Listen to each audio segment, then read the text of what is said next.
The mountain was silent, but not empty. It held memories, regrets, and a man who had forgotten how to live.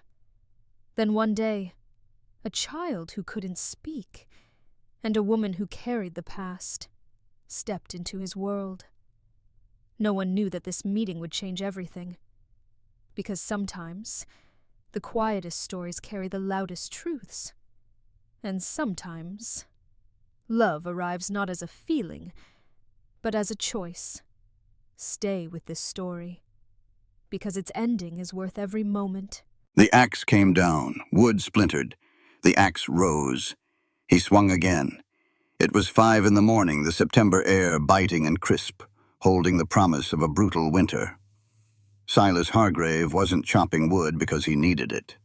The pile against the side of the cabin was already high enough to last until the spring thaw. He was swinging the axe because it was the only thing his hands knew how to do when his mind refused to stop spinning. His breath plumed like smoke in the gray dawn, physical proof that he was still breathing, a fact he sometimes struggled to confirm. His left hand was a map of thick calluses, built from 20 years of holding reins and leather. His right hand bore something newer, a jagged, pale scar cutting across the knuckles, still tender from the night the pen had slipped as he signed his life away on a promissory note. The pressure sat in the empty cabin behind him like a third occupant. On the rough-hewn table lay a piece of paper he hadn't turned face up in 3 days. A notice from the Territorial Bank. The mortgage was due on October 15th, 23 days. He had a cabin, he had a barn, 2 draft horses, and a stubborn mule. He had a patch of earth on the mountain that was supposed to be his sanctuary. What he didn't have was cash, a crop worth selling, or anyone within a 10-mile radius willing to do business with him after what happened in the summer. Inside, resting on a shelf between ledgers and coiled rope, sat a faded wooden box. Silas didn't need to look at it to know what it held, a cavalry medal tarnished by time, a small silver tintype, and a letter that had never been mailed. He never opened the box, but he felt its gravity every morning, the heavy, suffocating weight of a man carrying something he couldn't put down yet couldn't bear to carry much longer. By mid-morning, Silas stood in the center of Ned Fowler's mercantile down in Coldwater Gulch. The air smelled of salted pork, kerosene, and bad news. "I'm sorry, Silas," Ned said, not meeting his eyes as he arranged tins of coffee on the counter. The Southern logging camp went with a supplier out of Harlan's Crossing. They pulled the winter contract. The winter contract. The lumber Silas had already calculated down to the penny, the money he had planned to hand over to the bank. "They give a reason?" Silas asked. His voice was flat, devoid of the panic clawing at his throat. Ned finally looked up, his expression a mix of pity and discomfort. "You know why, Silas. After the summer, folks just don't want the name Hargrave on their ledgers. It's bad business." Silas didn't argue. He didn't explain that the summer had been an accident, a tragic miscalculation on the cliffs that cost a man his life. He didn't defend himself, mostly because he didn't have the energy to convince people who had already made up their minds. And partly because, in the dark hours of the night, he still blamed himself anyway. He tipped his hat to Ned and walked out into the dusty street. The commotion hit him before he reached his wagon. A crowd had gathered in the town square, a tight circle of townsfolk and farmers murmuring under the autumn sun. Silas led his horse toward the edge of the crowd, intending to pass by, until he saw the platform. It was a ward auction. An orphan train had come through and the town was divvying up the remnants. It was a brutal, practical affair. Farmers wanted strong boys for the plow. Wives wanted sturdy girls to scrub floors. Silas stood at the fringe, watching. He saw Howard Peake, the auctioneer, wiping sweat from his forehead. He saw Reverend Aldrich staring down at his boots, suddenly fascinated by the dust. And then he saw her. She couldn't have been more than 4 years old.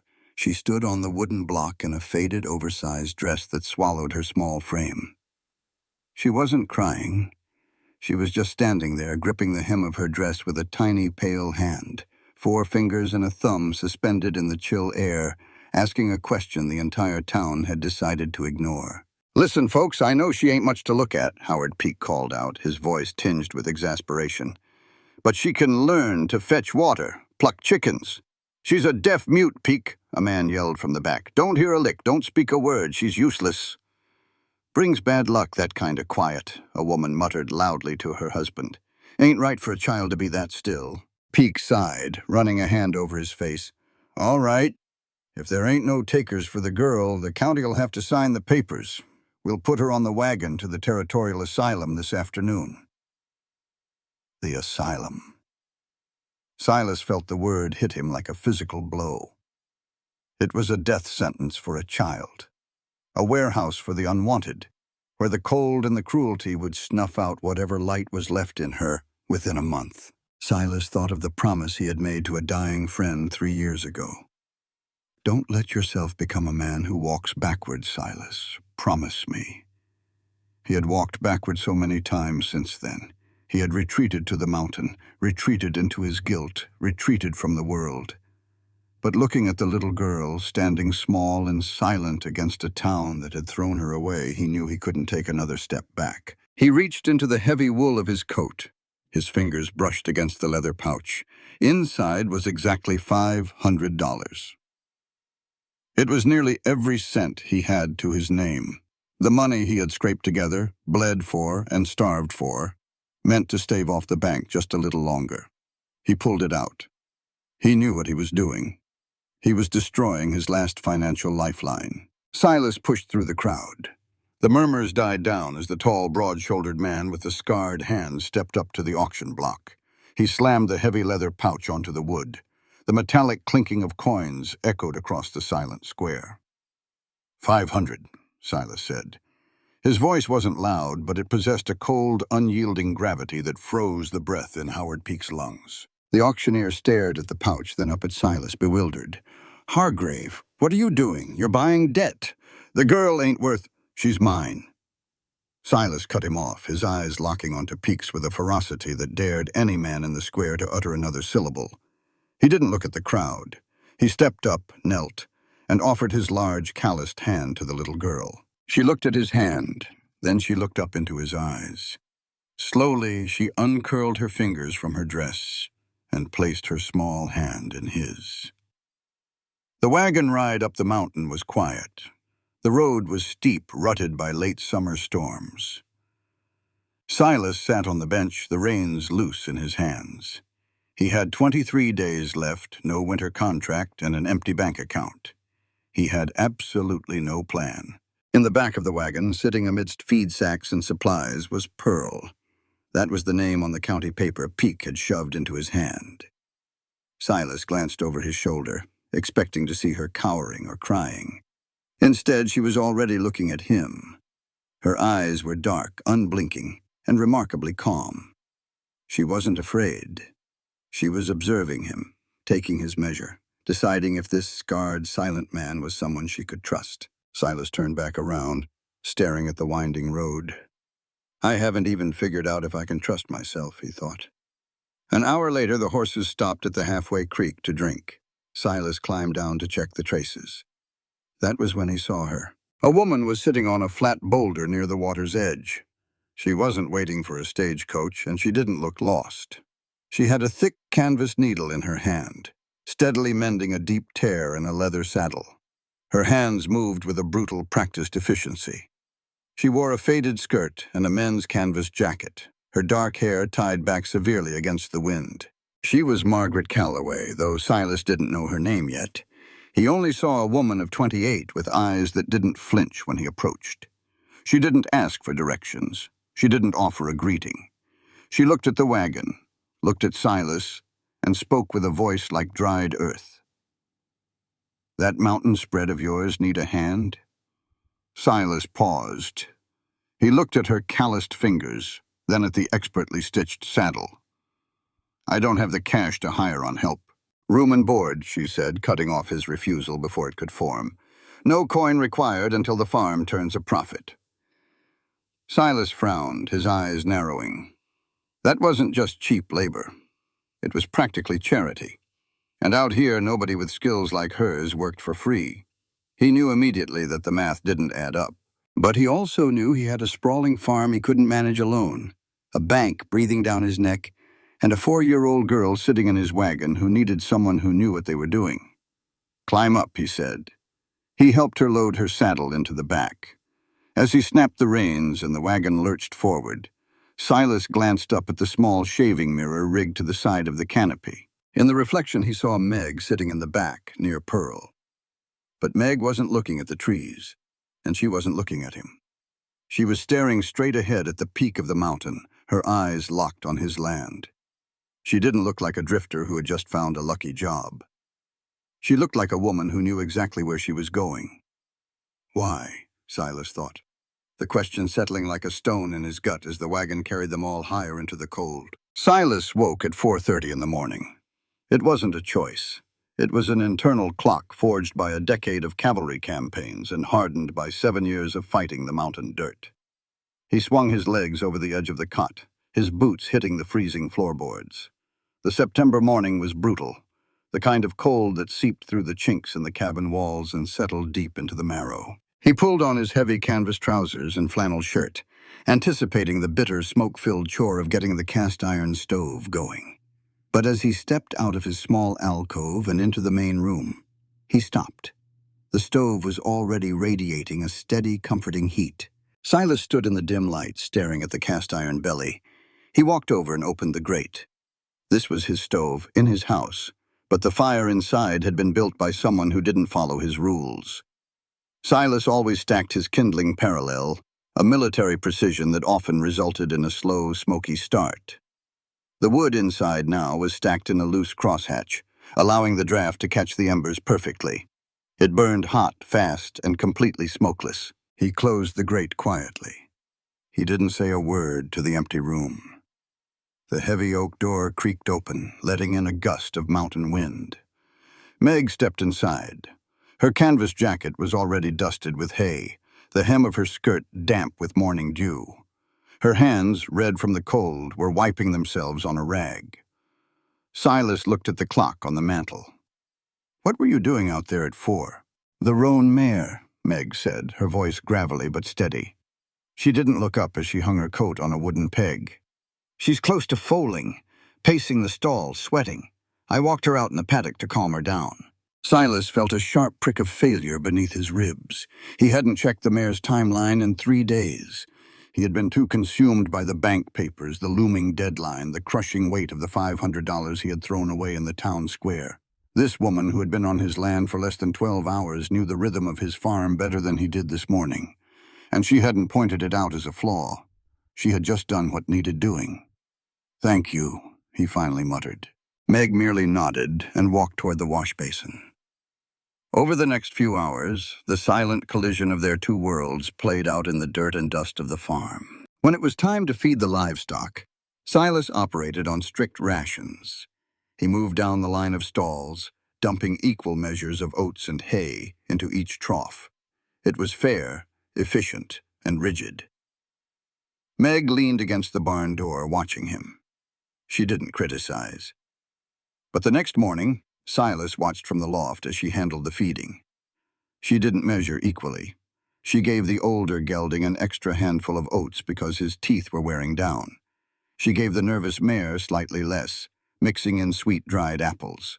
And the gray mule, a vicious, stubborn beast that usually tried to kick Silas's kneecap off, stood perfectly still as Meg stroked its coarse neck and let it eat directly from the bucket. Silas observed all of this from the shadows. He offered no comment. He simply filed the information away. The boundaries blurred again at the dinner table. Silas cooked like a soldier on the march. Food was fuel. It was meant to sustain life, not be enjoyed. His stews were thick, bland, and heavy with salt pork. That evening, Meg took over the kitchen without asking. She used the exact same ingredients Silas had in the pantry: potatoes, dried onions, a tough cut of venison, and a pinch of flour. But when she set the cast-iron pot on the table, the cabin filled with a rich, savory aroma that made Silas realize how long he had been starving for something that tasted like a home. He sat at the head of the table. Pearl sat to his right, Meg across from the little girl. Pearl hadn't eaten more than 2 bites of a dry biscuit since he had pulled her from the auction block. But now she stared at the wooden bowl Meg placed in front of her. The meat was cut into impossibly small, tender pieces. The broth was thick. Pearl picked up her spoon. Slowly, hesitantly, she took a bite, then another. Within 5 minutes, the bowl was scraped clean. Silas ate his entire plate without looking up. He didn't offer a compliment because he didn't know how to give one without sounding like a fool. But as he wiped his mouth with the back of his hand, he caught Meg's eye. He gave a single firm nod. She returned it. The food spoke for itself. Yet the most profound difference in their rules was how they handled the little girl. Silas didn't know the first thing about children, let alone a broken one who refused to speak. He treated Pearl like a new recruit. He spoke to her in short, practical sentences. Sit here. Eat this. Wear your coat. He never asked her questions she couldn't answer. He thought he was sparing her the humiliation of her silence. Meg watched him do this. She didn't correct him, but she added her own language to the cabin. After dinner, while Silas was cleaning his rifle by the fire, Pearl stood awkwardly near the edge of the kitchen table, her small hands clutching her skirts, looking lost. Meg didn't coddle her. She didn't pick her up or coo at her. Instead, Meg quietly walked over, placed a small, smooth block of white pine on the table, and laid a blunt wooden butter knife beside it. She didn't explain. She didn't look at Pearl. Meg just went back to scrubbing the pots. Pearl stared at the block of wood. For a long time, she didn't move. But eventually, her small fingers reached out. She picked up the blunt knife and began to scrape it against the soft pine, mimicking the carving motion she had seen Silas make on the porch. It was a silent conversation between the two women, a space created, not forced. Silas watched the pine shavings curl onto the table, realizing he was utterly out of his depth. The real test of their silent arrangement came at 2 in the morning. Silas woke instantly. It wasn't a loud noise. It was a thin, high-pitched wheeze, the sound of vocal cords straining against terror, unable to push a scream past the throat. He threw off his blanket and crossed the cabin in 3 long strides, his heart hammering against his ribs. He pushed open the door to the small side room where he had set up Pearl's cot. He froze in the doorway. He wasn't the first one there. Meg was sitting on the rough floorboards beside the bed. She wasn't holding Pearl. She wasn't rocking her or singing a lullaby. She was simply sitting with her back pressed against the wall, her knees pulled up in the dark. Pearl was sitting bolt upright in the cot, her chest heaving, tears streaming silently down her pale face. Her small hands gripped the wool blanket so tightly her knuckles were white. Meg didn't touch her. She just breathed. Deep, slow, exaggerated breaths that filled the quiet room. In, out, in, out. Slowly, Pearl's frantic gasping began to sync with the rhythm of Meg's breathing. The terror in the little girl's eyes didn't vanish, but it grounded itself. Pearl looked at Meg sitting on the floor. Then she looked up and saw Silas standing in the doorway. For a second, the three of them were locked in a triangle of unspoken trauma. Silas, the man who had bought her life. Meg, the woman who knew how to anchor her soul. Pearl lay back down. She didn't close her eyes immediately, but the panic had passed. Silas stepped back, pulling the door softly shut, leaving it cracked just an inch. He walked back to his cot and lay down in the freezing darkness, staring at the ceiling rafters. She knows how to do this, he thought, the realization settling heavy and cold in his chest. She didn't learn that kind of patience from horses. She's sat in the dark with broken things before. The question echoed in the silent cabin. Who did she do it for? The scent of wet pine and heating sap rose off the barn roof under the glare of the late September sun. It was a smell Silas usually associated with solitude, but today the space felt crowded. The heavy snows of the previous winter had severely damaged the eastern pitch of the barn roof. It was a two-person job, one to hold the heavy support beam in place from the outside, the other to drive the iron nails through the structural joints. Silas had climbed the ladder with his hammer clamped in his teeth, fully prepared to rig a complicated rope and pulley system to do it himself. He didn't have to. "I need you to hold the crossbeam flush against the rafter," he had yelled down to the yard. He expected her to refuse or at least hesitate. It was 30 feet off the ground and slick with dew. Meg hadn't hesitated. She climbed the ladder behind him, her boots finding the rungs with sure-footed ease. Now they were perched on the sloping roof. Silas knelt above her, hammer raised. Meg knelt just below him, her shoulder pressed against the thick oak beam, her hands gripping the rough wood to keep it aligned. "Hold it steady," Silas grunted, fighting the awkward angle. "It's steady," she replied, her voice strained under the immense weight. They worked in a rhythm of striking iron and groaning wood. The physical proximity was jarring to a man who had spent 3 years avoiding the touch of others. Her arm was mere inches from his boot. He could smell the lye soap she used on her clothes, mixed with the sharp scent of her sweat. Neither of them made an unnecessary movement. Silas lined up the final, crucial nail. "Push it up, 1/4 inch." Meg pushed. The beam was heavy, slick with morning moisture. As she shoved upward, her right hand slipped along the wet grain. The beam lurched downward, threatening to slide off the pitch and take her with it. Instinct took over. Silas dropped the hammer. His large, scarred hand shot out and clamped down violently over hers, crushing her fingers against the wood to arrest the slide. The beam stopped dead. For 3 seconds, neither of them breathed. Silas's rough palm was pressed flush against the back of her hand. He could feel the fine bones beneath her skin, the rapid pulse jumping in her wrist. He could feel the blistering cold of the mountain air, and the sudden, intense heat of another human being. He didn't let go immediately. He held it, ensuring the wood was stable. Meg didn't pull away. She kept her eyes locked on the grain of the wood beneath their joined hands. "Got it," she whispered. Silas pulled his hand back as if he had touched a glowing coal. He snatched up the hammer and drove the nail home with 3 savage strikes. When it was secure, he sat back on his heels, his chest rising and falling. Meg sat up slowly, rubbing her knuckles. From up here, the entire valley was laid out beneath them, a patchwork of gold and rust-colored autumn trees, the silver ribbon of the creek, and the dark green pines bordering the property line. It was the first time they had stood on the same level and looked in the same direction. "It's a beautiful piece of land," Meg said softly, her eyes tracing the eastern boundary where the forest met the pasture. There was a strange, haunting reverence in her voice. Silas looked out over his domain, feeling the familiar crushing weight return. "It's being foreclosed on." Meg didn't offer pity. She didn't say she was sorry. She just kept looking at the eastern tree line. "Land doesn't care who holds the paper, Silas. It only cares who bleeds into it." She didn't turn away. And for the first time in a long time, neither did he. By afternoon, the tension of the roof had dissolved into the back-breaking reality of the potato harvest. The field smelled of broken earth and severed roots, the rich, dark scent of things pulled forcibly from the soil into the light. Silas moved down the row with a heavy iron hoe, breaking the crust of the earth and turning up the pale, starchy tubers. Meg followed behind him on her knees, her hands black with dirt.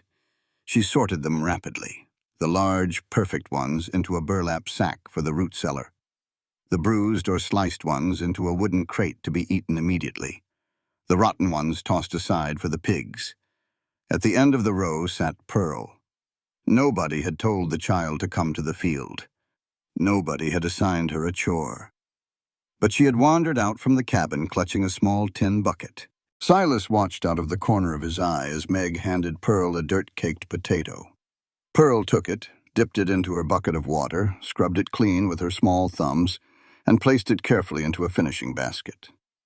She found her place in the chain, Silas thought, marveling at the seamless integration. But it was what happened next that made Silas stop hoeing altogether. Meg handed Pearl another potato. Pearl scrubbed it. But instead of placing it in the basket, she held it up. Meg was further down the row, her back turned. Pearl didn't make a sound. She couldn't. But she picked up a wooden sorting spoon sitting in the dirt. She looked at Meg's back, then brought the spoon down on the side of her tin water bucket. Clack, clack, 2 sharp taps. Meg immediately turned around. She looked at the potato Pearl was holding up.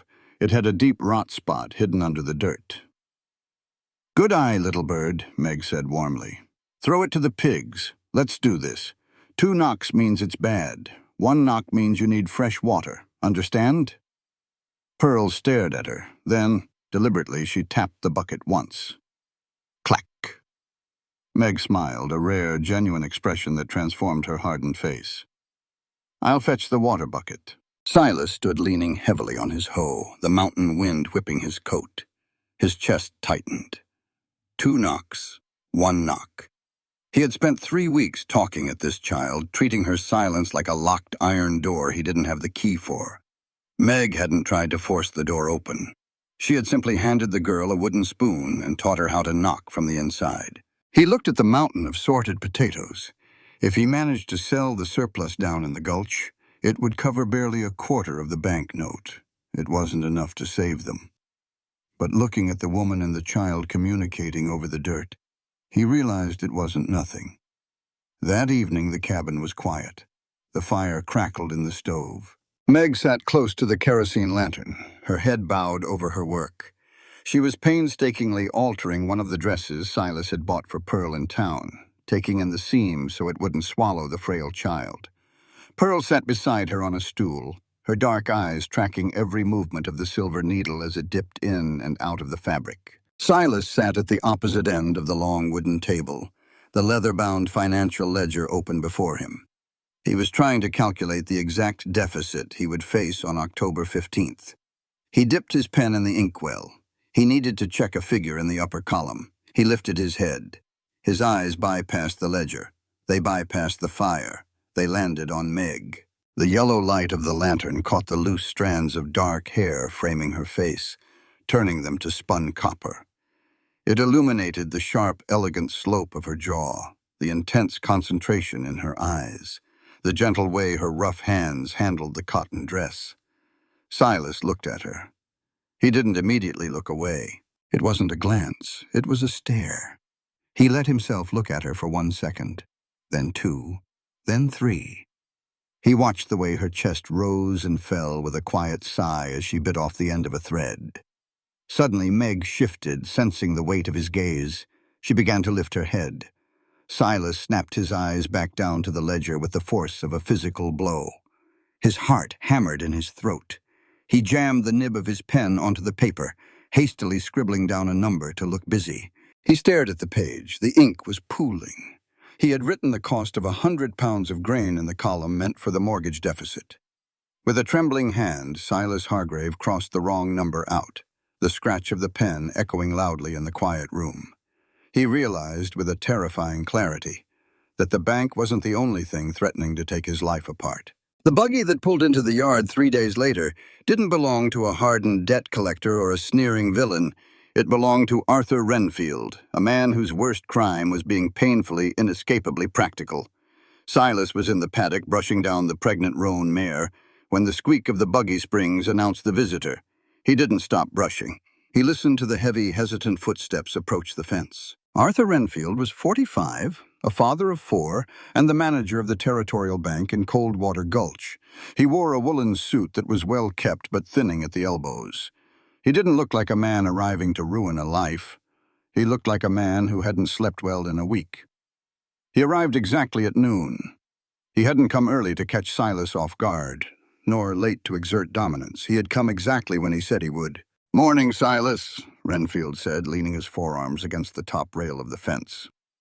"Arthur," Silas replied, his voice neutral. He ran the curry comb over the mare's flank, watching the dust rise into the crisp autumn air. "She's looking healthy," Renfield offered, gesturing to the horse. "Due soon? Any day now." A heavy, suffocating silence stretched between them, broken only by the rhythmic scraping of the brush and the stamping of hooves. Renfield took off his bowler hat, running a hand over his thinning hair. "I didn't want to make this ride, Silas," Renfield said finally, the pleasantries evaporating. "I really didn't. You know I've bent the rules for you twice already. The boys in the Denver office are breathing down my neck. I had to show them the ledger." Silas stopped brushing. He turned, leaning his back against the mare, crossing his arms over his chest. "I know the date, Arthur, October 15th. "Knowing the date and having the coin are 2 different things," Renfield sighed, his shoulders slumping. Ned Fowler told me about the logging contract. I know you were banking on that money. Without it. Silas, you're $200 short on the interest alone, let alone the principal. Silas tightened his jaw. I'll find it. Renfield's eyes flashed with a sudden, tired frustration. He looked toward the cabin, where the front door was slightly ajar. Will you? Because the whole town saw what you did at the ward auction last week. It's all anybody is talking about. Silas went rigidly still.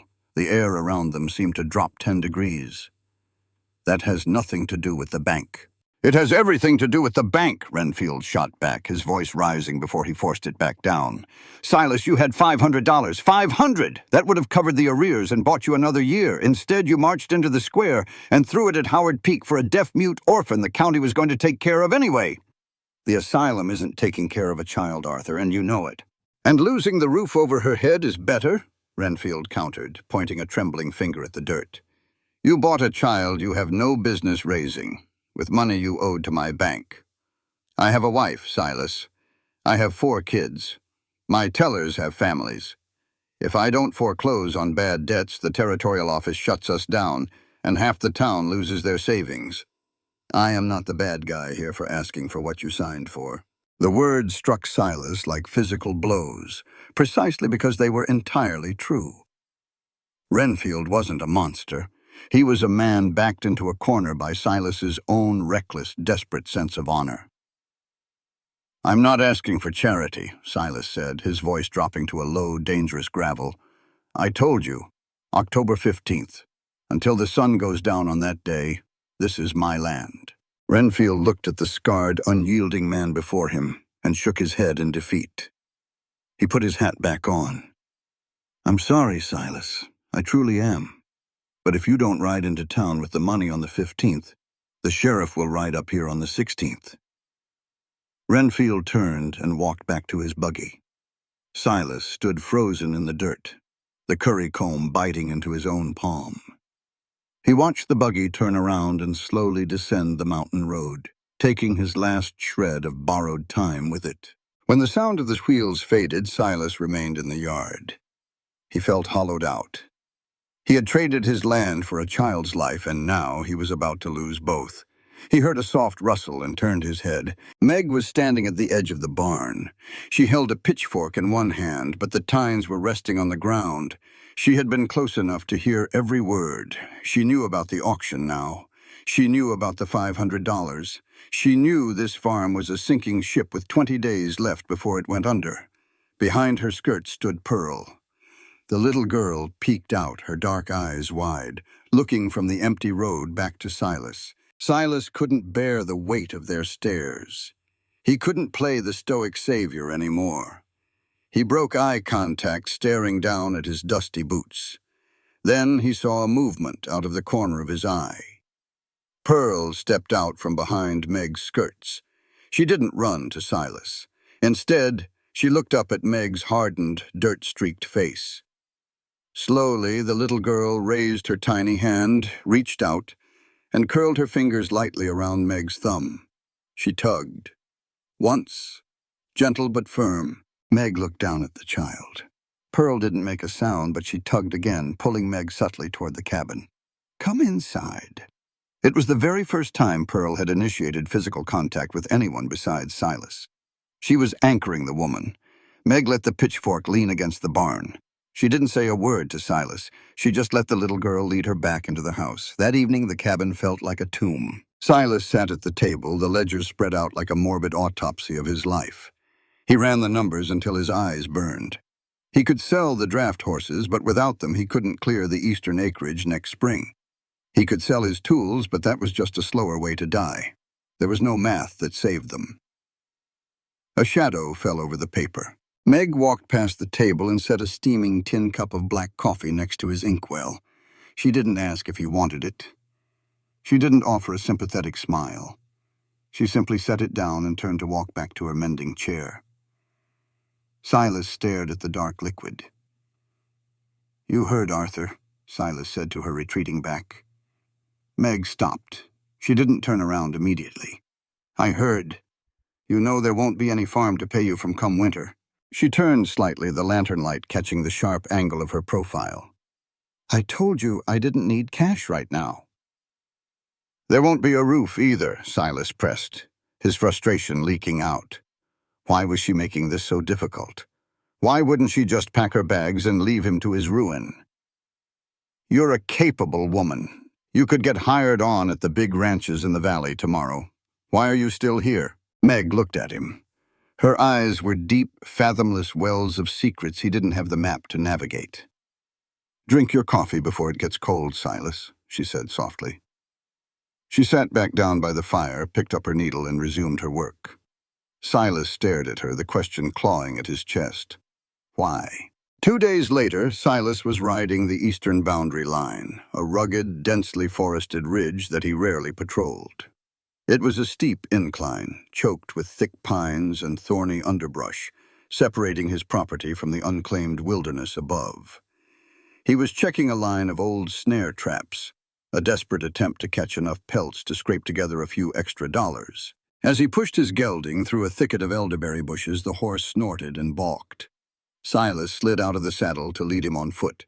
He cleared the bushes and stepped into a small, natural clearing that offered a breathtaking, unobstructed view of the entire valley below. Silas froze. In the center of the clearing, surrounded by a ring of blackened, moss-covered stones, was the remnants of a very old fire pit. And driven deep into the earth beside it was a wooden stake. Silas walked over, his boots crunching on dry pine needles. He knelt beside the stake. The wood was weathered gray, deeply grooved by years of rain and snow. Tied around the top, brittle and fading to a pale, ghostly hue, was a strip of blue ribbon. This wasn't a surveyor's mark. It was personal. Silas had bought this land 7 years ago from the bank. This stake looked a decade old. He touched the faded ribbon, a strange unease settling over him. He knew every inch of his farm, but he hadn't known about this. Someone had loved this exact spot, long before he ever signed the deed. He rode back to the cabin with the image of the blue ribbon burned into his mind. He didn't mention it when he walked in for lunch. He didn't know how to ask the question forming in his head. The answer arrived an hour later, wrapped in the overpowering scent of cheap lilac water.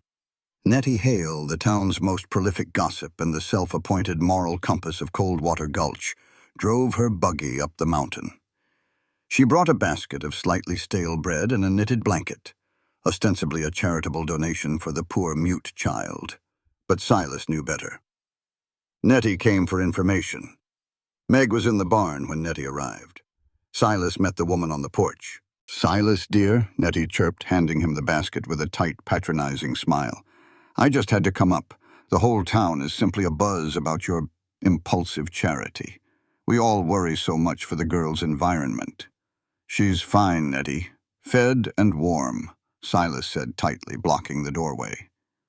Nettie stretched her neck, trying to peer past him into the cabin. "And is it true? Is she really up here? Margaret Calloway?" Silas's grip on the basket tightened. "Meg is helping with the farm." Nettie let out a short, breathless laugh. "Well, I never!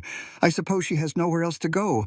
I told my husband just yesterday, I said I never thought Margaret would show her face in this county again, not after her father lost that land." It was a tragedy, truly. The blood roared in Silas's ears. "What land?" Nettie looked at him, her eyes wide with manufactured innocence. "Why, the eastern acreage, of course, the ridge line. Her family owned it before the bank took it and sold the whole parcel to you. Didn't she tell you?" Nettie's smile turned sharp, delighted by the crack in his armor. She must have recognized it. It's the only home she ever knew before they fled to Denver. Silas didn't remember how he got Nettie back into her buggy. He didn't remember what polite lie he told to get her off his property. All he knew was the ringing in his head. He walked around to the side of the cabin and leaned against the rough logs, breathing hard. "That mountain spread of yours need a hand?" He replayed the day they met at the creek. She had been waiting at the exact turnoff that led to this specific farm. She hadn't asked his name. She knew it. She knew the land. She knew the clearing with the blue ribbon. She hadn't lied to him. Not a single word she spoke that day was a lie. She asked for a job. She accepted the terms. But she had omitted the entire foundation of her existence. She wasn't a drifting ranch hand. She was a ghost haunting her stolen home. Does that make it a lie? Silas thought, his chest aching. He felt a sudden, profound sense of violation, not of his property, but of the fragile trust he had begun to build. He needed the property deed. If the eastern acreage was once a separate plot, there might be a loophole, a secondary boundary line he could use to negotiate with Renfield. Silas tore through the wooden chest at the foot of his bed, but the papers weren't there. He moved to the kitchen area, pulling open the low drawer where he kept old ledgers and receipts. He shoved a stack of papers aside and his hand brushed against something soft. Canvas. It was Meg's small traveling satchel tucked out of the way. Silas didn't mean to pry. He intended to push it back. But as he moved it, the leather flap fell open, revealing the sparse contents.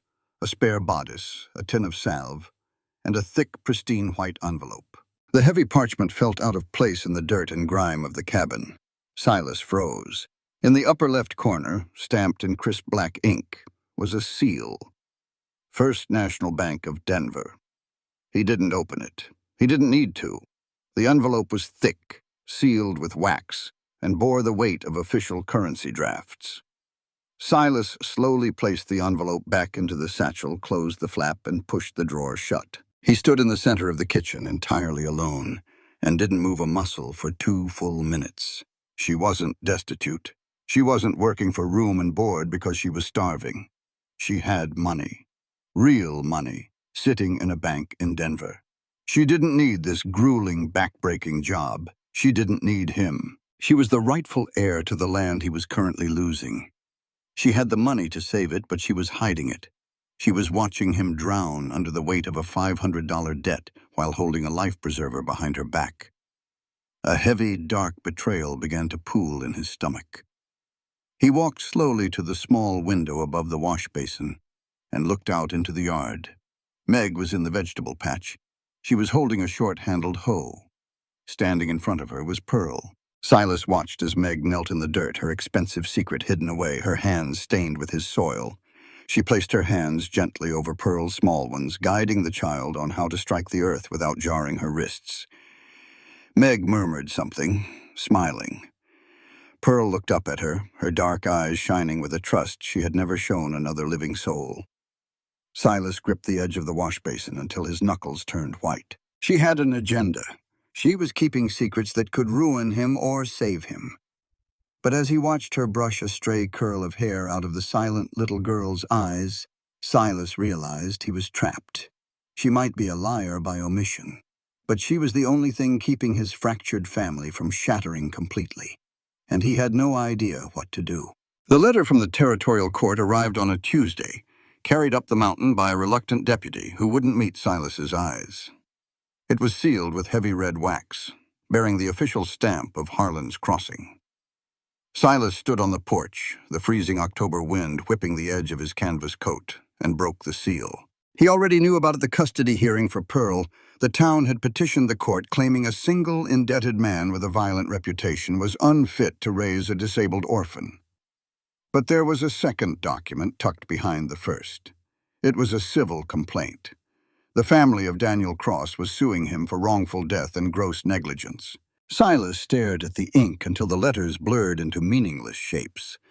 The law had cleared him of criminal charges months ago, ruling the summer incident a tragic accident. But a civil suit meant lawyers. It meant travel. It meant fees he couldn't pay, added to a banknote he couldn't cover, on top of a child he was about to lose. It also meant the town was right.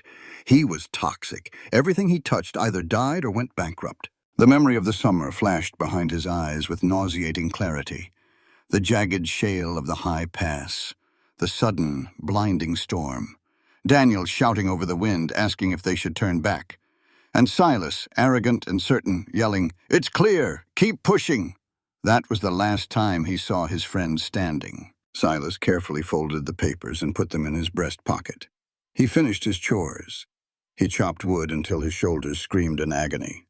He ate dinner in utter silence, not tasting the stew Meg had prepared. When the cabin finally went dark and quiet, Silas stepped out onto the front porch. He didn't bring a bottle of whiskey. He didn't bring his pipe. He just sat down on the top step, resting his forearms on his knees. and let the biting mountain cold seep into his bones. He wanted it to freeze him solid. He wanted to stop feeling the crushing, unbearable weight of his own failures. He had traded his future for a little girl, and now the world was coming to take her away anyway. 20 minutes passed. The hinges of the heavy oak door groaned softly. Silas didn't turn his head. He listened to the soft footfalls of Meg's boots on the wooden planks. She didn't come out looking for him. She had heard the door and noticed he hadn't come back inside. She didn't ask if he was all right. She didn't offer hollow platitudes about God's plan or how things would work out. She walked over and sat down on the step beside him. She left exactly 1 foot of space between them, close enough to share the periphery of his vision, far enough to respect his grief. They sat in the pitch black for a long time. The wind howled through the pines, a lonely, desolate sound. "I told him it was clear," Silas said. His voice was a raw, broken rasp that he barely recognized as his own. He hadn't spoken those words aloud to anyone, not to the sheriff, not to the judge. "I told him the rocks were stable. I made the call." Meg didn't say, "It wasn't your fault." She didn't say, "You couldn't have known." She understood that offering absolution to a man who hadn't forgiven himself was just another form of pity. Instead, she shifted on the hard wood. The rough canvas of her skirt brushed against the knee of his trousers. She leaned forward, mirroring his posture, staring out into the exact same patch of dark wilderness he was looking at. "The mountain doesn't care about our calls, Silas," she said quietly. "It just breaks what it wants to break." She didn't move away. The 1 foot of space between them vanished. She didn't touch him, but she was close enough now that he could feel the radiant heat of her body cutting through the October freeze. She sat beside him in the wreckage of his life, anchoring him to the earth just by being there. They stayed like that until a faint whimper drifted from the cabin. Pearl was having a nightmare. Both of them stood up simultaneously, moving back inside to chase the ghosts out of the little girl's room. The next morning, the air in the cabin had changed. It wasn't something spoken. It was felt in the geometry of the room. Silas was at the stove pouring coffee. Meg reached across him for the tin of sugar. For a second, her arm brushed his chest. Normally, one of them would step back, a sharp apology muttered into the collar of a shirt. This time, Silas didn't step back. Meg didn't pull away. They stood there, the space between them suddenly thick and electrified. 3 seconds passed. 3 seconds where Silas looked down at the top of her head, smelling the lye soap and the wood smoke in her hair, feeling a desperate, terrifying urge to bury his face in it. Meg took the sugar tin and stepped away, her breath catching slightly in her throat. Neither of them saw the small pair of dark eyes watching from the doorway. Pearl stood perfectly still, clutching her wooden doll. Later that evening, the little girl pulled out a cracked silver mirror she had found in town. She stared at her own reflection for a long time, tracing her mouth with her fingers. She was observing the 2 adults, trying to understand how broken pieces fit together, and wondering if a girl who made no sound could ever truly be part of a whole. Silas rode back from the lower valley early. He had tried to sell some tools to a neighboring ranch, only to be turned away politely but firmly. Nobody wanted Silas Hargrave's bad luck rubbing off on them. He dismounted by the barn, tying the reins to the post when he noticed the unfamiliar buggy parked near the cabin. Emma Morrison's buggy. As Silas approached the porch, the front window was cracked open to let out the smoke from the stove. He didn't mean to eavesdrop, but the sound of Emma's voice, sharp and urgent, stopped him dead in his tracks. "He still doesn't know, does he?" Emma asked. There was a pause. Then Meg's voice, low and strained. "No." "Meg, for heaven's sake," Emma sighed in exasperation. "You've been here over a month. You're playing house with a man who is weeks away from losing everything. When are you going to tell him?" Silas felt the blood drain from his face. The air in his lungs turned to ice. He stepped up onto the porch, his boots striking the wood like hammer blows, and pushed the front door open. The cabin froze. Emma stood up abruptly, her face flushing crimson. She gathered her shawl, her eyes darting between Silas and Meg. She didn't offer an excuse. She simply murmured a hurried goodbye and slipped out the door, leaving them alone in the suffocating silence. Silas stood by the door. Meg remained by the table, her hands resting flat on the wooden surface. He didn't yell. He didn't throw anything. He spoke with the terrifying calm of a man who had already accepted his execution. "Your family owned the eastern acreage," he said. It wasn't a question. Meg closed her eyes for a brief second. When she opened them, the hardened shell was gone, leaving only an exhausted, brittle honesty. "Yes, you have an account with the First National Bank of Denver. Enough money to buy it back." She swallowed hard. "Yes." Silas took a slow breath, feeling the betrayal fracture the fragile foundation they had built over the last few weeks. "Why did you come here, Meg?" "My father lost this land 10 years ago to Renfield's bank," she said, her voice trembling but resolute. "He died in Denver working in a rail yard. I spent 10 years washing clothes, mending saddles, and scraping pennies out of the dirt to buy his home back. When I finally got the draft from the bank, I rode here, only to find out it had been sold to you." Silas stared at her. "So you waited for me on the road. You played the destitute ranch hand." "No!" Meg stepped forward, her eyes pleading. "Silas, no. I came to the mountain to look at the land one last time, to say goodbye to it, that's all. But then you pulled up in that wagon. You had a traumatized little girl who looked like she was drowning, and you looked like a man who didn't know how to swim. You offered me a job. And you stayed to watch me lose the farm so you could buy it at auction," Silas finished, the words tasting like ash. "I stayed because I couldn't walk away from her," Meg cried, her voice cracking. She pointed toward the room where Pearl was sleeping. "And I stayed because I didn't want to walk away from you. I didn't plan this, Silas. I didn't plan to care what happened to you." The truth hung in the air, messy and agonizing. It was the absolute truth, and Silas knew it. There was no malicious conspiracy. There was only a woman who had a secret she didn't know how to confess once it became too late. But to Silas, a man who had staked his entire existence on brutal honesty and honor, the omission felt like a knife to the gut. She had watched him agonize over pennies. She had watched him break down on the porch over a $500 debt, knowing she held the key to his salvation in her satchel. And she had said nothing. "You should pack your things," Silas said softly. The fight was completely gone from him. Meg stared at him, tears finally spilling over her lashes. She didn't argue. She saw the absolute devastation in his eyes and knew that words wouldn't fix it. That evening, the cabin witnessed its first dark moment. Meg packed her canvas satchel in the dim light. She wasn't angry. She was heartbroken. She had caused pain to the very people she had grown to fiercely protect. As she buckled the leather strap, Pearl walked out of her room. The little girl stood by the table watching Meg. Pearl walked over, reached out, and laid her small hand over Meg's. She pressed down gently, a silent, desperate plea. "Stay." Meg choked back a sob. She knelt, pressing a kiss to the little girl's forehead, her tears wetting Pearl's hair. Then she pulled her hand away, picked up her bag, and walked out. The second dark moment happened by the barn.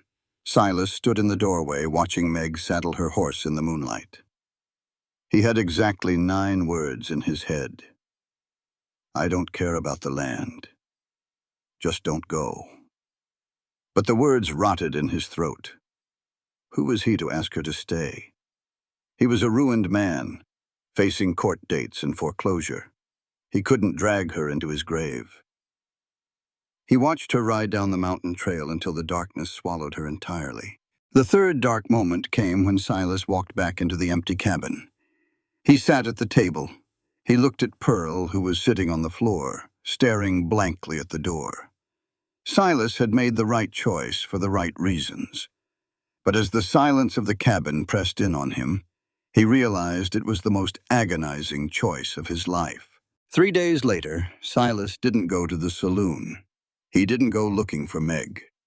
He rode his gelding straight down into Coldwater Gulch, tying it outside the Territorial Land Office. He walked in and slammed his deed onto the clerk's desk. I want to subdivide Lot 19, Silas ordered. Sever the eastern acreage. Draw up a legal right of first refusal for purchase at fair market value. Put it in the name of Margaret Calloway. The clerk blinked, scrambling for his pen. Mr. Hargrave, you're facing foreclosure. The bank won't like... The bank wants its money, Silas cut him off. Selling that parcel clears half my debt. Draw it up. Have the sheriff deliver the notice to her wherever she's staying in town. Silas signed the papers and walked out. He didn't try to see her. He didn't ask for a face-to-face meeting. He was giving her back her father's land. No strings attached, no apologies demanded. It was the only way he knew how to say he understood her truth, even if it had broken his heart. The Harlan's Crossing courthouse smelled of floor wax, stale tobacco, and the suffocating weight of judgment. It was October 14th, one day before the bank's deadline. Silas sat on the unforgiving wooden bench in the front row. Beside him sat Pearl, wearing the blue cotton dress Meg had painstakingly altered to fit her frail shoulders. The little girl sat perfectly straight, her small hands folded in her lap, her dark eyes tracking the movement of every person in the room with the silent intensity of a cornered animal. Across the aisle sat Catherine Callum.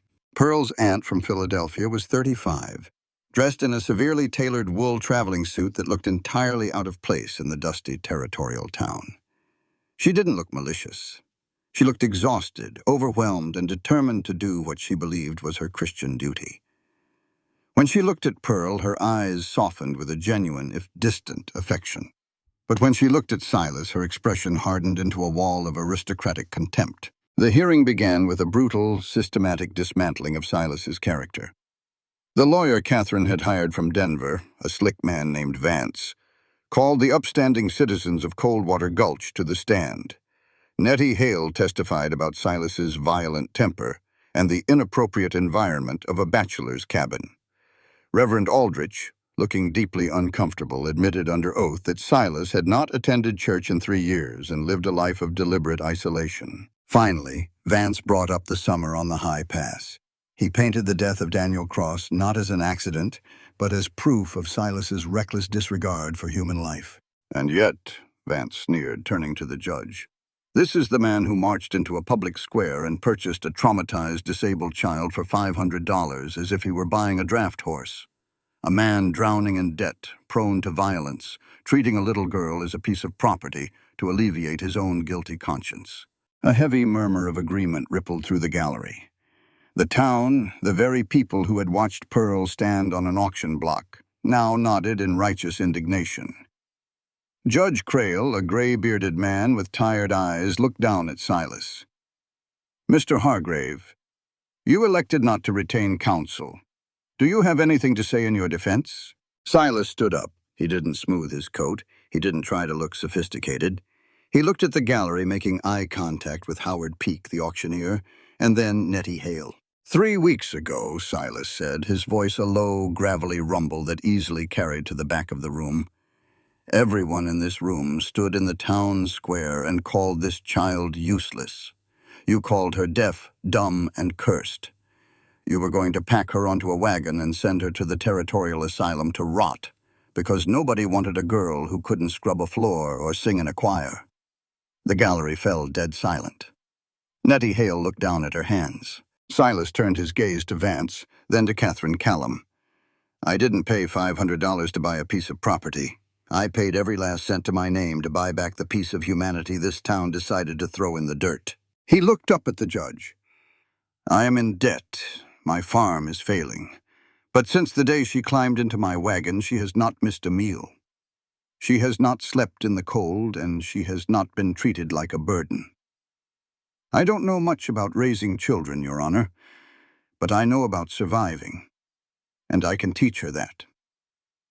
Judge Crail absorbed the silence. He leaned forward, looking past Silas to the little girl in the blue dress.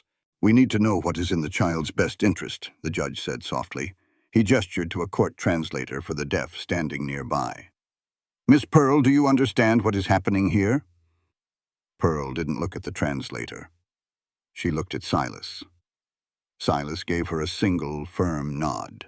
Slowly, Pearl reached into the deep pocket of her dress. She pulled out the small, cracked slate board and the nub of white chalk Silas had given her that morning. The entire courtroom watched as her tiny fingers gripped the chalk. She didn't hesitate. She didn't look at her aunt. She pressed the chalk to the slate, her hand moving with a deliberate, practiced certainty. She turned the board around and held it up, high above her head, so the judge, the lawyer, and her aunt could clearly see. Written in blocky, uneven, but unmistakable letters were two words: stay home.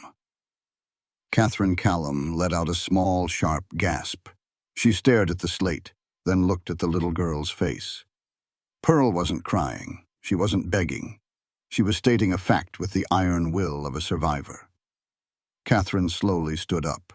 She looked at her high-priced lawyer, who was preparing to object, and raised a gloved hand to silence him. "Your Honor," Catherine said, her voice shaking slightly, the Philadelphia Polish cracking. "I came here to rescue my sister's child, but it appears she has already been rescued." She swallowed hard, looking at Silas. "I withdraw my petition for full custody. I only ask for the right to visitation and correspondence." The gavel fell. Silas closed his eyes, exhaling a breath he felt like he had been holding for 3 weeks. 10 minutes later, Silas and Pearl stepped out of the courthouse and onto the wooden boardwalk of Harlan's Crossing. The October air was sharp and clean. Pearl slipped her small hand into Silas's thick, scarred palm. She didn't squeeze it. She just let it rest there. Silas stood on the steps, letting the reality wash over him. He had won. Pearl was his. But tomorrow was the 15th. He still had to face Arthur Renfield. He looked down the dusty street, and there, standing near the public livery stable, tightening the cinch on a bay horse, was Margaret Calloway. She hadn't come inside, but she had ridden all the way down the mountain to be there. Silas squeezed Pearl's hand gently. "Come on."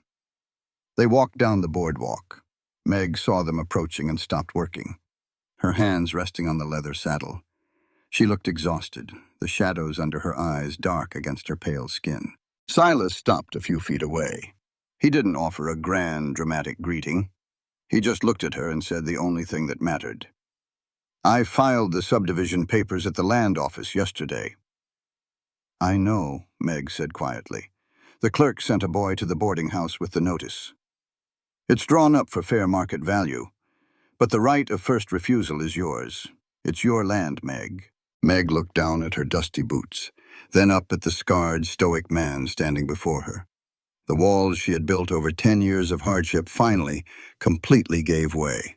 "When my father knew he was going to die," Meg said, her voice barely a whisper above the street noise, "he gave me an envelope. He told me that if I could ever scrape the money together, I should buy the ridge back.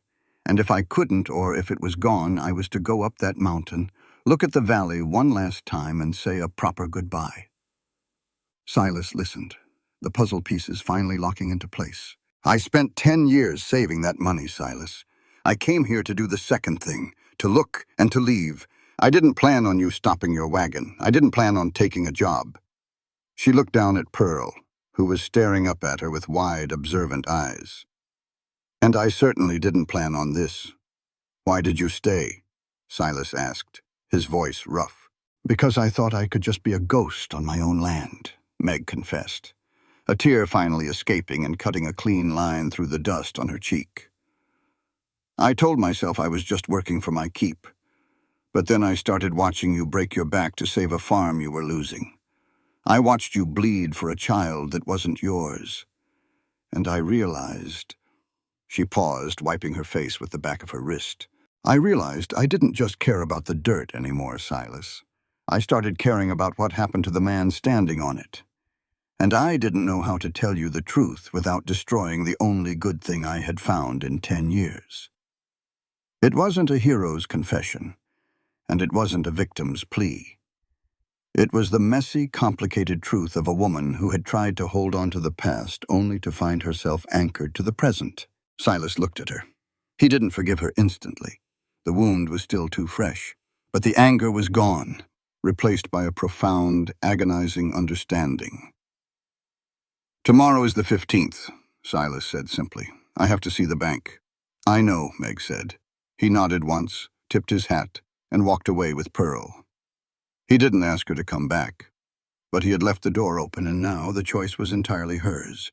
The banknote did not destroy him. On the morning of the 15th, Silas walked into the Territorial Bank and placed a stack of cash on Arthur Renfield's desk. It wasn't the full amount. It was the money from the emergency sale of his heavy logging tools, the surplus potatoes, and the advance from the land office for the subdivision of the eastern acreage. It covered the arrears and the interest. It bought him exactly 1 more year. The farm was fractured, his tools were gone, and the winter would be brutal. But he was still breathing. 2 days later, Silas was behind the cabin, splitting the last of the autumn oak, when he heard the rhythmic thud of hooves on the mountain trail. He rested the axe on the chopping block and turned. Meg rode into the yard. She wore her heavy canvas jacket and a wool scarf against the biting wind. Slung across her saddle horn was a leather satchel, heavier than the one she had left with. She dismounted and tied her horse to the post.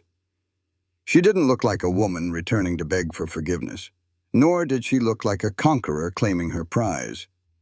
She looked like someone showing up for a shift. Silas walked over, wiping the sweat from his brow with a rag. "The Territorial Land Office won't finalize the subdivision deed," Meg said, pulling a surveyor's ledger from her bag. She kept her tone strictly professional, though her hands trembled slightly. "Not until the boundary line along the ridge is officially walked and verified by both parties. They need to know exactly where Lot 19 ends and the Callaway parcel begins." It was a practical reason, a legal necessity. Both of them knew it was also the only excuse fragile enough to allow them to occupy the same space without shattering. "All right," Silas said, "let's walk it." Pearl emerged from the cabin, her face lighting up at the sight of Meg. She ran over and hugged Meg around the knees. Meg dropped the ledger, kneeling in the dirt to wrap her arms fiercely around the little girl, burying her face in Pearl's neck for a long moment. When she stood up, her eyes were red, but her jaw was set. The three of them hiked up the steep incline toward the eastern ridge. It was a grueling walk. The underbrush was thick, the ground uneven and slick with fallen pine needles. Silas walked ahead, using a machete to clear the worst of the brambles. Meg followed, checking the surveyor's notes and compass bearings. Pearl trailed behind them, happily distracted by the task of picking up smooth, interesting-looking stones and stuffing them into the pockets of her pinafore. The physical exertion mirrored the emotional chasm between them, exhausting, steep, and requiring deliberate effort to navigate. After an hour, they reached the crest of the ridge. They broke through the tree line and stepped into the small clearing overlooking the valley. In the center of the clearing stood the weathered gray stake with the faded blue ribbon. Meg stopped. She walked over to the stake and placed her bare hand on the rough wood, her fingers tracing the deep grooves carved by the weather. Silas stood a few paces back, leaning on his machete, watching her. "My father drove this into the ground the day I turned 8, Meg said softly, not taking her eyes off the valley below.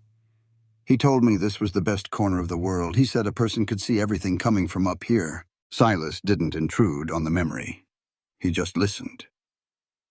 Meg turned to face him. The wind whipped her dark hair across her face. "I am sorry, Silas. I am so deeply sorry I didn't tell you the truth the day I sat on your wagon." Silas looked at the stake, then at her. "You had a right to your secrets. You didn't owe me your reasons, Meg." "No," she agreed, stepping away from the stake toward him.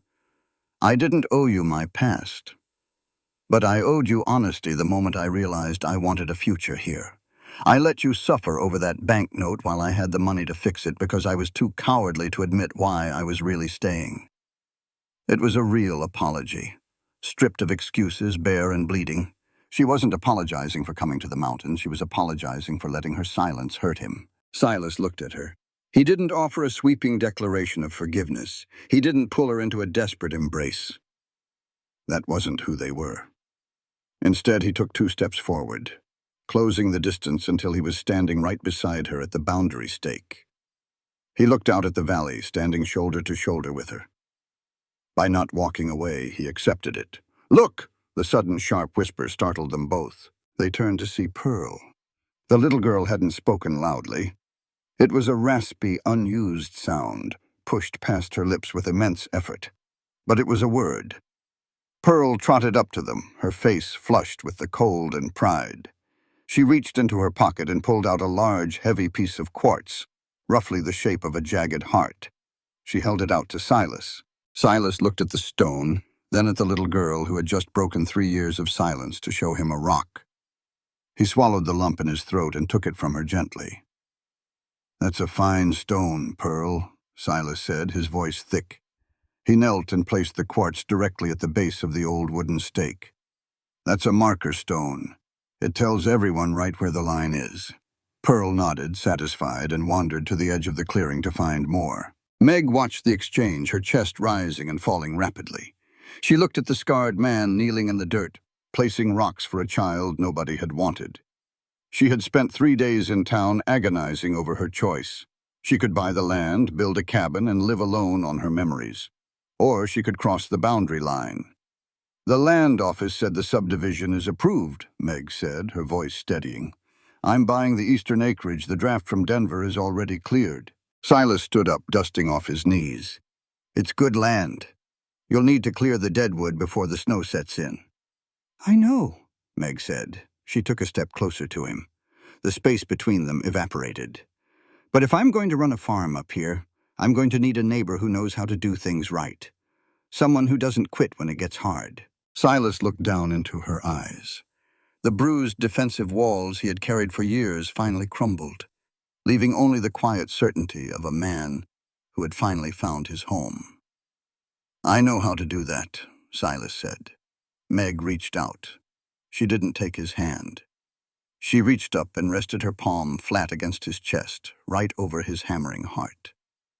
"I know," Meg whispered, a small, brilliant smile breaking across her face. "That's exactly why I'm standing here." The first hard freeze hit the mountain in mid-November. The sky turned the color of bruised iron, and the snow came down in thick, blinding sheets that buried the rutted roads and locked the valley in white. But the farm did not break. On October 15th, Arthur Renfield had signed an extension for the mortgage. The money from Meg's purchase of the eastern acreage, combined with the potato harvest and a small fee the Morrison family paid for a winter right-of-way across the lower pasture, was enough to stave off the foreclosure for another year. They were not rich. The winter would be a brutal, bone-aching test of endurance. But the threat of the sheriff's eviction notice no longer hung over the cabin like a guillotine. Legally, the Territorial Land Office recorded Lot 19 as 2 distinct parcels. 2 deeds, 2 owners.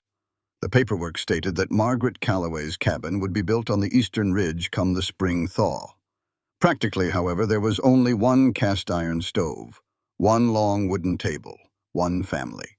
On a quiet Tuesday morning, when the snowfall had lightened to a gentle, powdery drift, Silas walked out of the barn carrying a thick, freshly hewn oak stake.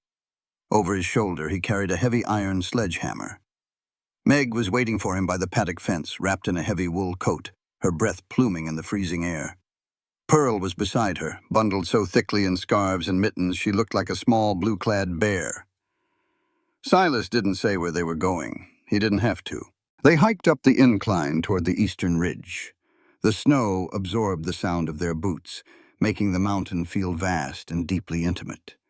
When they reached the clearing overlooking the valley, the old, weathered stake was barely visible, buried beneath a fresh drift of white. Silas brushed the snow away from the old wood.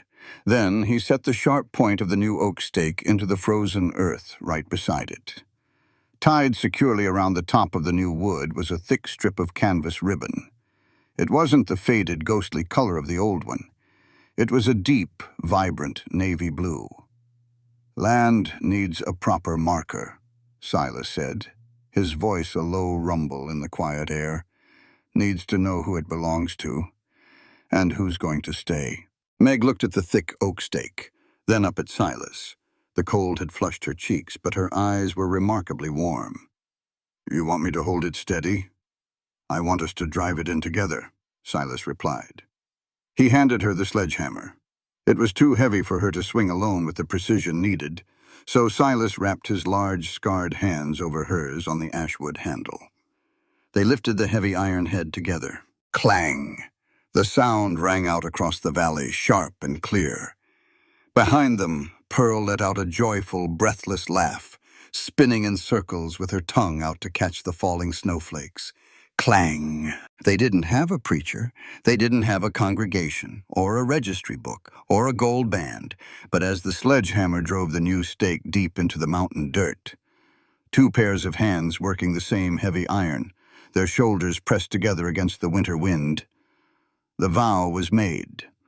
It was a commitment forged in the only language the mountain respected: labor, endurance, and an absolute refusal to let go. The earth, it turned out, had a long memory. By late April, the snows had retreated, leaving the mountain soil dark, soft, and smelling of wet pine. It was time to dig the foundation for Meg's cabin on the eastern ridge, not because they intended to live apart, but because the land required its own heartbeat, its own structure to make the deed whole. Silas was working the trench line alone while Meg and Pearl were down in the gulch buying seed. The sun was warm on his back as he drove the iron spade into the earth. About 2 feet down, the spade struck something that didn't yield like a root or crack like a stone. It rang with a dull, hollow, metallic thud. Silas paused, wiping his brow. He knelt in the dirt, using his gloved hands to clear the soil away. Buried deep beneath the frost line was a small, rusted tin box. It was wrapped in the rotted remains of an oilcloth, sealed tight against the decades of moisture. Silas pulled it free. It was heavy for its size. He sat on the edge of the trench and pried the rusted latch open with the edge of his spade. Inside the box, remarkably preserved, lay a piece of beautifully embroidered linen, a folded sheet of yellowed parchment, and a plain, unadorned silver ring. Silas carefully unfolded the brittle paper. The ink was faded to a pale brown, written in the blocky, uneven hand of a man who is more accustomed to holding a plow than a pen. "This ridge belongs to my daughter, Margaret. If the day comes that you are able to stand on this dirt again, know that I never stopped looking toward the mountain. And if you find a man worthy of standing on this land beside you, give him this ring. Not for tradition, but because a man who is worthy of this dirt is worthy of you." John Calloway, 1871. Silas read the words twice. He looked at the silver ring resting on the embroidered linen. He had bought this land from a bank, but holding the letter, he realized he had never truly owned it. He was just taking care of it until the rightful heir came home. An hour later, he heard the wagon pull up to the main cabin. Silas walked down the trail, his boots heavy with mud, carrying the tin box. Meg was unhitching the horses. When she saw his face, pale and intensely focused, she dropped the leather traces. "Silas, what happened?" He didn't speak. He walked up to her, his hands caked in the dirt of her father's land, and held out the open tin box. Meg looked down. She saw the handwriting. She took the letter with trembling fingers. As she read her father's words, a message buried in the dark for 10 long years, waiting for the exact moment the earth was broken again, a profound, shattering sob tore from her throat. She pressed the yellowed paper to her chest, closing her eyes as tears streamed down her face. Silas stood perfectly still, letting her grieve, letting her heal. After a long moment, Meg wiped her face. She reached into the tin box and picked up the simple silver ring. She looked at Silas, her eyes shining with a fierce, absolute certainty. She held the ring out to him. Silas looked at the silver band. He shook his head slowly. He stepped closer, taking the ring from her fingertips. "No," Silas said softly. He didn't put it on his own finger. Instead, he reached out and took Meg's hand. Not her left hand. He took her right hand, the hand scarred by lye soap, the hand that had held the roof beam, the hand that had worked the bitter earth to save a man who had nothing left. He slid the silver ring onto her right ring finger. It fit perfectly. "The left hand is for a ceremony in a church," Silas said, his voice thick with emotion. "The right hand is for the one who actually stays and does the work." Meg looked down at the silver ring gleaming against her calloused skin. She looked up at Silas, a watery, brilliant smile breaking across her face, and finally closed the distance between them, burying her face in his shoulder as his arms wrapped fiercely around her. That evening, the old cabin was warm, filled with the rich smell of venison stew and baking bread. The fire crackled cheerfully in the cast-iron stove. Silas sat at the head of the long wooden table. A bowl of hot stew sat in front of him, steam rising into the lantern light. He didn't pick up his spoon immediately. He leaned back in his chair and looked around the room. To his left, Meg was in motion. She couldn't sit still. She was up slicing another heel of bread, wiping a spill near the stove, humming a low, tuneless melody under her breath. She belonged here, moving through the space as if the cabin itself had grown around her. Across from him sat Pearl. The little girl who had stood on an auction block in a faded dress was now wearing a clean woolen sweater. Her hair was brushed and braided. On her lap rested her wooden doll. On the table beside her bowl was the small slate board. Silas watched her. Pearl was staring intently at the basket of sliced bread, then at Silas. She picked up her chalk. Silas expected her to write. He waited for the familiar scratching sound of the chalk on the slate, but the chalk never touched the board. Pearl set it down. She gripped the edges of the table with her small hands, her dark eyes locked onto Silas's face. She took a deep, shuddering breath, her small chest rising. The silence of the cabin stretched, pregnant and heavy. Meg stopped cutting the bread, the knife freezing in her hand. Pearl parted her lips. Her throat worked. The sound that came out was thin, fragile and raspy from years of profound traumatic disuse. But in the quiet cabin, it rang louder than a gunshot. "Thank you." She paused, swallowing hard, her eyes entirely focused on the scarred, quiet man sitting at the head of the table. "Papa?" The bread knife clattered from Meg's hand onto the wooden cutting board. She clamped a hand over her mouth, tears instantly spilling over her eyelashes. Silas stopped breathing. The title, the word. It hit him with the force of a physical blow, breaking the last, deepest lock on his soul. Papa. Not the man who bought her, not the man who saved her. Her father. He looked at the little girl. He looked at the woman weeping silently by the stove. He looked at the $500 worth of life sitting across from him. A life that the town had deemed broken and useless. A life he had traded his last dime to protect. Silas reached out with a trembling hand, picked up the basket, and passed the bread to his daughter. He didn't make a grand speech. He didn't point out the miracle of the moment.